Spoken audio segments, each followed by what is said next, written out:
అటు తిరిగి ఇటు తిరిగి రష్యా ఉక్రెయిన్ యుద్ధం కాస్త ట్రంప్ జెలెన్స్కీల మధ్య మాటల యుద్ధానికి దారితీస్తోంది. ప్రెసిడెంట్గా బాధ్యతలు స్వీకరించాక డొనాల్డ్ ట్రంప్ రష్యా ఉక్రెయిన్ యుద్ధంపై ఫోకస్ పెట్టారు.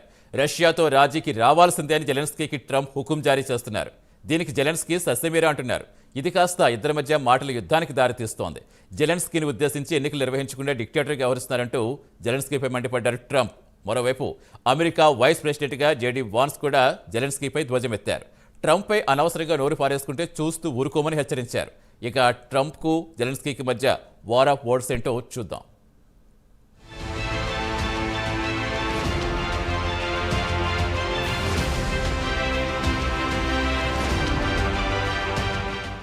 రష్యా యుక్రెయిన్ యుద్ధం కాస్త ట్రంప్ జెలెన్స్కీ మధ్య వ్యక్తిగత వైరంలా తయారవుతోంది.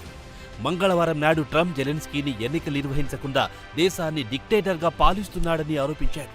గత 3 సంవత్సరాల నుంచి కొనసాగుతున్న యుద్ధం కాస్త వ్యక్తిగత వైరంలా మారిపోయింది. అయితే ఇక్కడ ఆసక్తి కలిగించే అంశమేమిటంటే గత 3 సంవత్సరాల నుంచి అమెరికా యుక్రెయిన్కు ఆయుధాలతో పాటు నిధులు కూడా సమకూర్చింది. అయితే వైట్ హౌస్లో ట్రంప్ అడుగుపెట్టిన తర్వాతే యుక్రెయిన్పై పంధా పూర్తిగా మారిపోయింది. బైడెన్ పాలసీని తాను అనుసరించారని చెప్పారు ట్రంప్. వెంటనే ట్రంప్ మాస్కోతో చర్చలు మొదలెట్టారు. బుధవారం నాడు ఫ్లోరిడాలో ఆయన ఎస్టేట్లో మీడియా సమావేశం ఏర్పాటు చేసి జెలెన్స్కీపై తీవ్ర స్థాయిలో ధ్వజమెత్తారు. జెలెన్స్కీ త్వరగా నిర్ణయం తీసుకోలేదంటే నీ చిన్న దేశం నీ కాకుండా పోతుంది అంటూ ట్రంప్ తన సోషల్ మీడియా ట్రూత్లో హెచ్చరించారు. ఇక ట్రంప్ జెలెన్స్కీపై కురిపిస్తున్న ఆరోపణలు ఏమిటంటే అక్కడ ఎన్నికలు జరిగి 5 సంవత్సరాలు దాటిపోయింది. జెలెన్స్కీ వాటిని వాయిదా వేస్తూ పోతున్నాడు. జెలెన్స్కీ యుద్ధం పేరు చెప్పి ఎన్నికలు వాయిదా వేస్తూ డిక్టేటర్గా వ్యవహరిస్తున్నాడని ట్రంప్ ఆరోపిస్తున్నారు.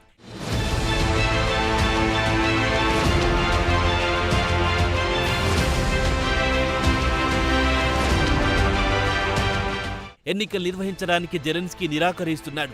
ఆయన బైడెన్కు చెంచాగిరి చేయడంలోనే పుణ్యకాలం గడిచిపోయిందని జెలెన్స్కీపై ట్రంప్ ట్రూత్ పోస్టులో ఆరోపణలు గుప్పించారు. తాము అధికారంలోకి వచ్చిన వెంటనే రష్యాతో మాట్లాడి వెంటనే యుద్ధాన్ని ముగించాలని సంప్రదింపులు మొదలెట్టామని చెప్పారు ట్రంప్. 2019లో జెలెన్స్కీ 5 సంవత్సరాల కోసం ప్రెసిడెంట్గా ఎన్నికైనాడు. అయితే 5 సంవత్సరాల కాలం గడిచిపోయింది.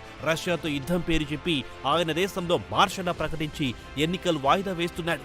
అతని ప్రజాదరణ దేశంలో కేవలం 4% కంటే తక్కువగా ఉందని ట్రంప్ అంటుంటే వాస్తవానికి చూస్తే దేశంలో జెలెన్స్కీ ప్రజాదరణ 50% కంటే ఎప్పుడూ తగ్గలేదని Kyiv international institute of sociology వెల్లడించింది. అయితే అమెరికా రష్యాకు చెందిన విదేశాంగ మంత్రుల స్థాయి సమావేశం మంగళవారం నాడు రియాద్లో జరిగింది. ఈ సమావేశానికి జెలెన్స్కీని పిలువలేదు. దీంతో జెలెన్స్కీతో పాటు యూరోపియన్ యూనియన్ నాయకులు కూడా తీవ్రంగా విమర్శిస్తున్నారు. యుక్రెయిన్ ప్రమేయం లేకుండా చర్చలను తాము అంగీకరించామని తెగేసి చెప్పాడు జెలెన్స్కీ. ఇది కాస్త ట్రంప్కు ఆగ్రహం తెప్పించింది.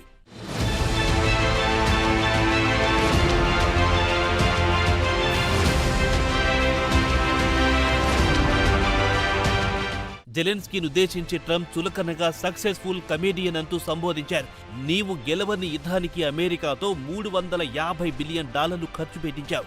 ఇండియన్ కరెన్సీ ప్రకారం 31 లక్షల కోట్లు ఖర్చు చేయించావు. అసలు యుద్ధంలో పోకుండా ప్రయత్నించాల్సింది.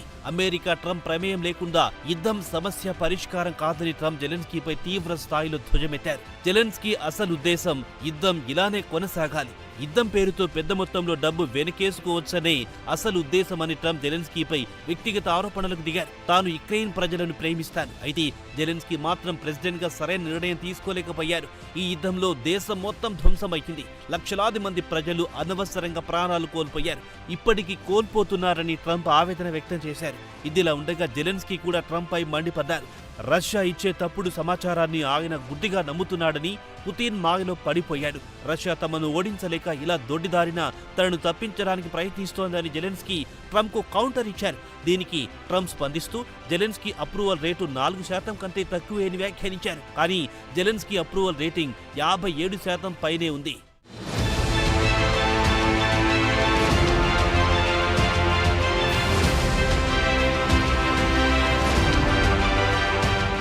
ఇదిలా ఉండగా ట్రంప్ చేసిన తాజా వ్యాఖ్యలపై జెలెన్స్కీ యుక్రెయిన్ టీవీకి ఇచ్చిన ఇంటర్వ్యూలో మండిపడ్డారు. తక్షణమే తనను తప్పించడానికి చేస్తున్న ప్రయత్నాలు ఫలించవని తేల్చి చెప్పారు. తన అప్రూవల్ రేటింగ్ 4% అని రష్యా ట్రంప్కు తప్పుడు సమాచారం ఇచ్చింది.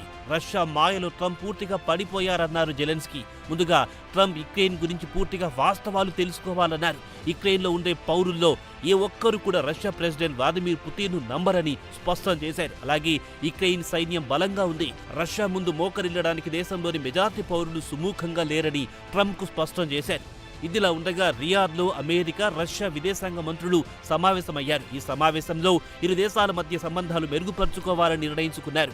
ఇరు దేశాల మధ్య సంబంధాలు గత కొన్ని సంవత్సరాల నుంచి సరిగ్గా లేవు. ఇక నుంచైనా బలమైన సంబంధాలు కొనసాగిస్తూనే వెంటనే యుక్రెయిన్ రష్యా యుద్ధాన్ని ఆపించడానికి అంగీకరించారు. ఇక ఇది కాస్త జెలెన్స్కీకి ఆగ్రహం తెప్పించింది. తమ ప్రమేయం లేకుండా ఎలాంటి నిర్ణయం తీసుకున్నా తాము అంగీకరించమన్నారు జెలెన్స్కీ.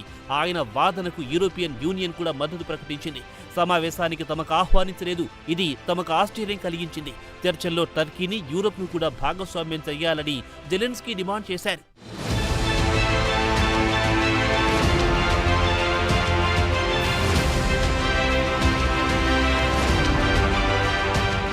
తాజాగా జెలెన్స్కీ వ్యాఖ్యలకు ట్రంప్ ఆగ్రహంతో చిందులు వేయడం మొదలెట్టాడు. యుక్రెయిన్ అనవసరంగా రష్యాతో యుద్ధానికి దిగింది. జెలెన్స్కీ అసమర్థ నాయకుడని వ్యాఖ్యానించాడు ట్రంప్. బేరసారాలు చేయడంలో పూర్తిగా విఫలమయ్యారు. యుద్ధం ప్రారంభం కావడానికి ముందే, అంటే 3 ఏళ్ల క్రితం రష్యాలో సంప్రదింపుల ద్వారా ఒప్పందానికి వచ్చి ఉండాల్సిందని ట్రంప్ జెలెన్స్కీని ఉద్దేశించి అన్నారు. కాగా యుక్రెయిన్ రష్యా మధ్య యుద్ధం ఫిబ్రవరి 24, 2022లో మొదలయ్యింది. మరో 3 రోజులు దాటితే యుద్ధం కాస్త 3 నుంచి 4 సంవత్సరంలో అడుగుపెట్టినట్టవుతుంది. ఇక తాజాగా America vice president JD Vance తెలుగింటి అల్లుడు కూడా జెలెన్స్కీపై మండిపడ్డారు. ట్రంప్ పై నోటికొచ్చినట్టు వాగితే ఊరుకునేదే లేదని కాస్త గట్టిగానే హెచ్చరించాడు వాన్స్. జెలెన్స్కీకి డొనాల్డ్ ట్రంప్తో ఎలా వ్యవహరించాలో సరిగ్గా సలహా ఇచ్చినట్టు లేదన్నారు వాన్స్.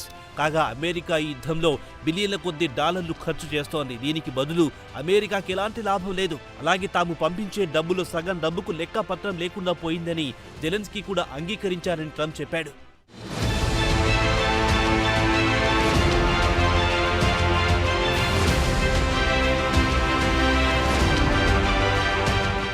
యుద్ధం ఆపించడానికి బైడెన్ ఎప్పుడూ ప్రయత్నించలేదు. యూరోప్ కూడా ఇరు దేశాల మధ్య శాంతి చర్చలకు చొరవ తీసుకోవడంలో విఫలమయ్యింది. జెలెన్స్కీ మాత్రం తాము పంపించే డబ్బుతో కులుకుతున్నాడని ట్రంప్ మండిపడ్డారు. యుక్రెయిన్ను ప్రేమిస్తున్నాను, జెలెన్స్కీ వల్ల యావత్ దేశం నాశనమయ్యింది, జెలెన్స్కీ నిర్వాకానికి లక్షలాది మంది సైనికులు ప్రాణాలు కోల్పోతున్నారని ట్రంప్ వాపోయాడు. ఇక జేడీ వాన్స్ విషయానికొస్తే గత వారం మ్యూనిక్ సెక్యూరిటీ కాన్ఫరెన్స్ లో జెలెన్స్కీతో భేటీ అయ్యారని డైలీ మెయిల్ ఓ వార్తను ప్రచురించింది. ట్రంప్ అడ్మినిస్ట్రేషన్తో ఎలా వ్యవహరించాలో జెలెన్స్కీకి తప్పుడు సలహా ఇచ్చారని వాన్స్ వ్యాఖ్యానించారు.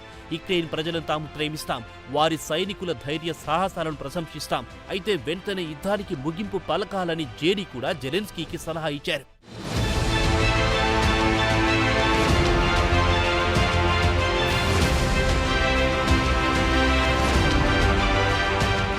మొత్తానికి చూస్తే రష్యా యుక్రెయిన్ యుద్ధం అటు ఇటు తిరిగి ఇటు ట్రంప్కు అటు జెలెన్స్కీకి మధ్య వ్యక్తిగత దూషణ స్థాయికి దిగొచ్చింది. యుక్రెయిన్లో జెలెన్స్కీని తప్పించి కొత్త నాయకుడిని ఎంపిక చేసుకోవాలనేది ట్రంప్ ప్రధాన ఉద్దేశంగా కనిపిస్తోంది. అందుకే రష్యా సంప్రదింపులకు జెలెన్స్కీని దూరం పెడుతున్నారు. మరి ట్రంప్ పోకడలను జెలెన్స్కీతో పాటు యూరోపియన్ యూనియన్ దేశాలు కూడా తప్పుపడుతున్నాయి. మరి శాంతి చర్చలు సాఫీగా సాగుతాయా లేదా వేచి చూడాల్సిందే.